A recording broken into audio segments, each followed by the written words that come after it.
প্রিয় দর্শক, আসসালামু আলাইকুম। আজকে আমি ম্যাঙ্গো জুস তৈরি করব।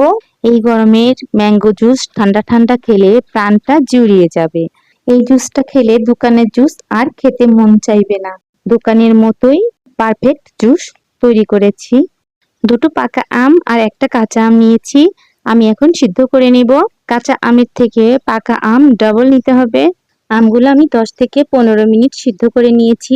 আম সিদ্ধ হয়ে গেছে। আমগুলো তুলে ঠান্ডা করে নেব। আম ঠান্ডা করে নিয়েছি। এখন আমি আমগুলো খোসা ছাড়িয়ে নিচ্ছি। খোসা ছাড়ানো হয়ে গেছে। আমি হাত দিয়ে চেপে চেপে আমের পিউরিটা নিয়ে নিচ্ছি। এই আমের পাল্পটা ব্লেন্ডার মেশিনে দিয়ে দেব।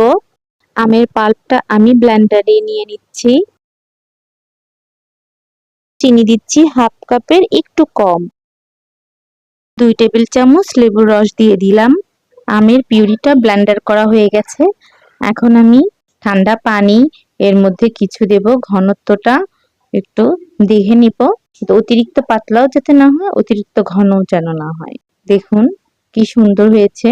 এখন আমি ঠান্ডা পানি দিয়ে দিচ্ছি। এর মধ্যে ম্যাঙ্গো ট্যাং দিয়ে দিব।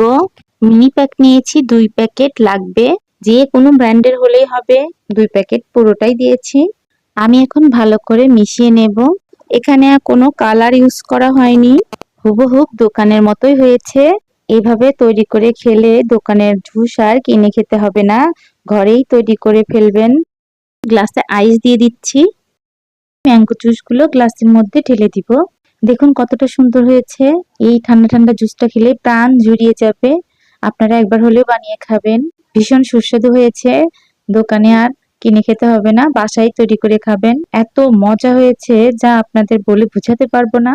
আলহামদুলিল্লাহ, অনেক টেস্টি হয়েছে। আমি এখন লেবু দিয়ে একটু সাজিয়ে দিব। হয়ে গেল আমার ম্যাঙ্গো জুস। আজ এই পর্যন্তই।